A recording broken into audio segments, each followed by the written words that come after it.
Saudara-saudari yang terkasih,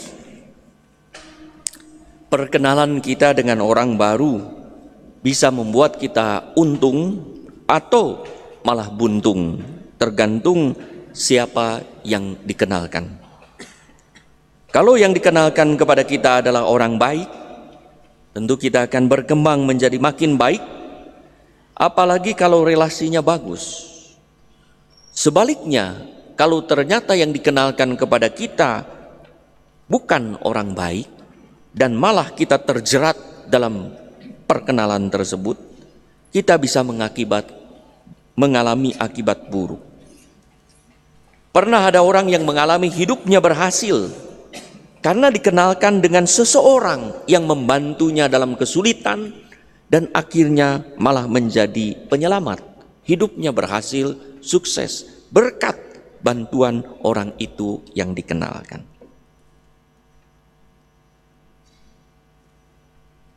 Saudara-saudari yang terkasih,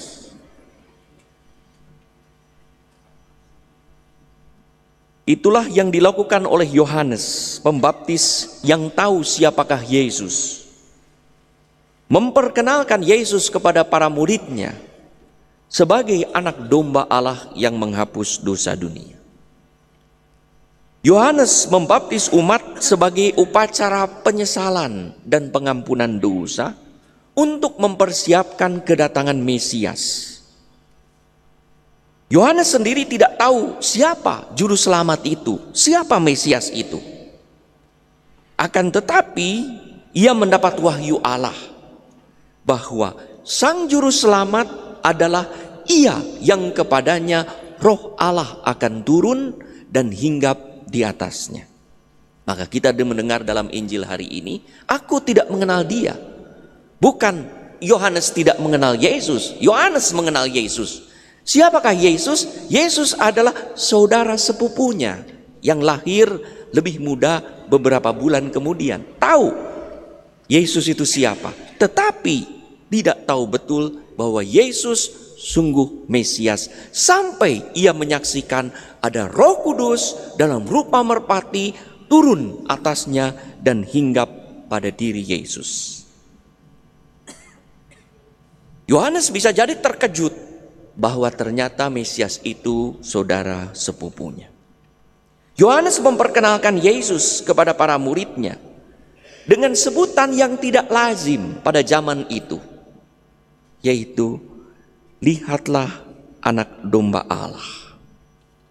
Yohanes tidak menyebut Mesias yang mempunyai konotasi politik, yaitu sebagai pribadi yang memimpin bangsa Israel membebaskan diri dari penjajahan Romawi, tetapi sebagai anak domba yang menghapus dosa dunia.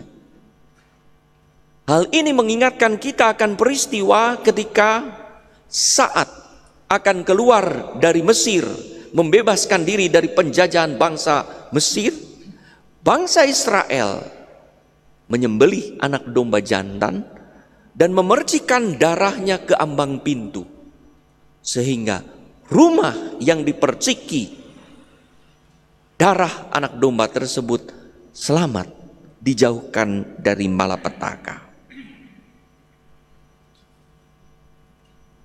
Maka Yesus itulah anak domba Allah yang darahnya tercurah di atas kayu salib untuk pembebasan manusia, bukan dari kuasa Firaun tetapi dari kuasa dosa, bukan secara politis tetapi secara spiritual.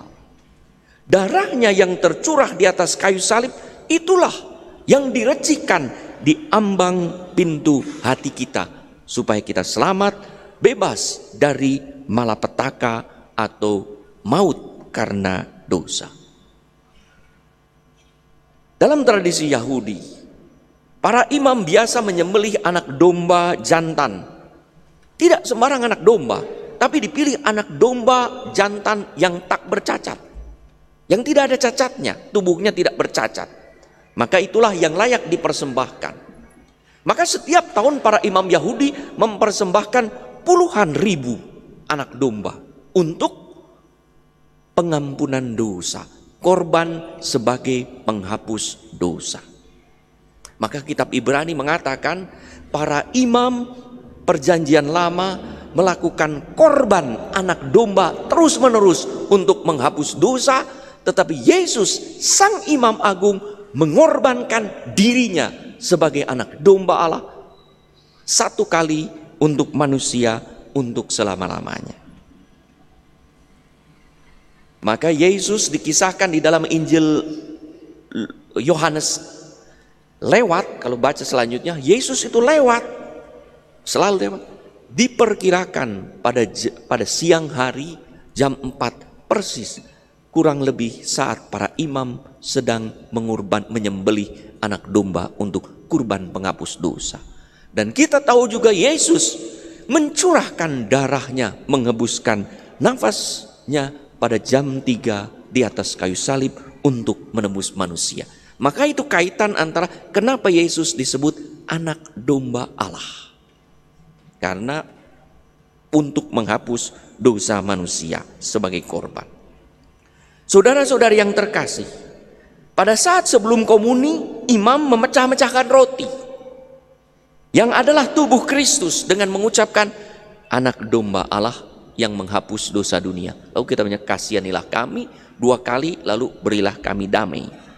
Dan setelah itu imam mengangkat tubuh dan darah Kristus dengan berkata seperti apa yang dikatakan oleh Yohanes Pembaptis. Lihatlah anak domba Allah yang menghapus dosa dunia.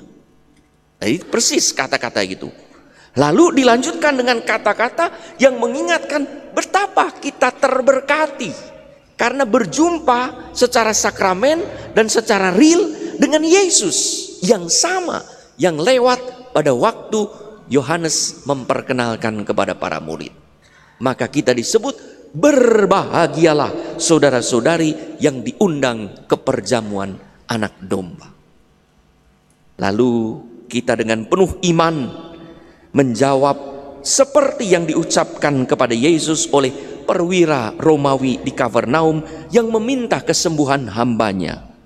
Tuhan, saya tidak pantas Tuhan datang pada saya, tetapi bersabdalah saja, maka saya akan sembuh.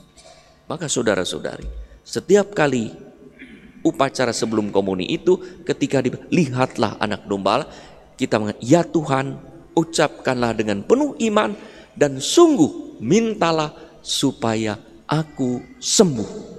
Sembuh baik secara rohani maupun secara badani. Untuk itulah perayaan Ekaristi menjadi sumber dan puncak iman kita. Karena memang sekali lagi secara sakramen dan secara real kita bertemu dengan Yesus sang anak domba Allah. Dan dengan iman kita memohon rahmat kesembuhan, dan itulah sumber iman kita. Marilah saudara-saudari yang terkasih, kita yang telah berjumpa dengan sang anak domba Allah yang menghapus dosa dunia seperti Yohanes, kita memperkenalkan Yesus kepada orang lain. Lihatlah anak domba Allah. Mungkin tidak dengan menunjukkan lihatlah anak domba Allah, tetapi semoga kita sendiri menjadi petunjuk yang mengarahkan orang lain kepada Tuhan, kepada anak domba, dengan menjadikan hidup kita sendiri tanda dan kehadiran Yesus melalui perkataan dan perbuatan kita. Hingga bagi orang lain hidup kita sungguh menjadi petunjuk kepada Tuhan.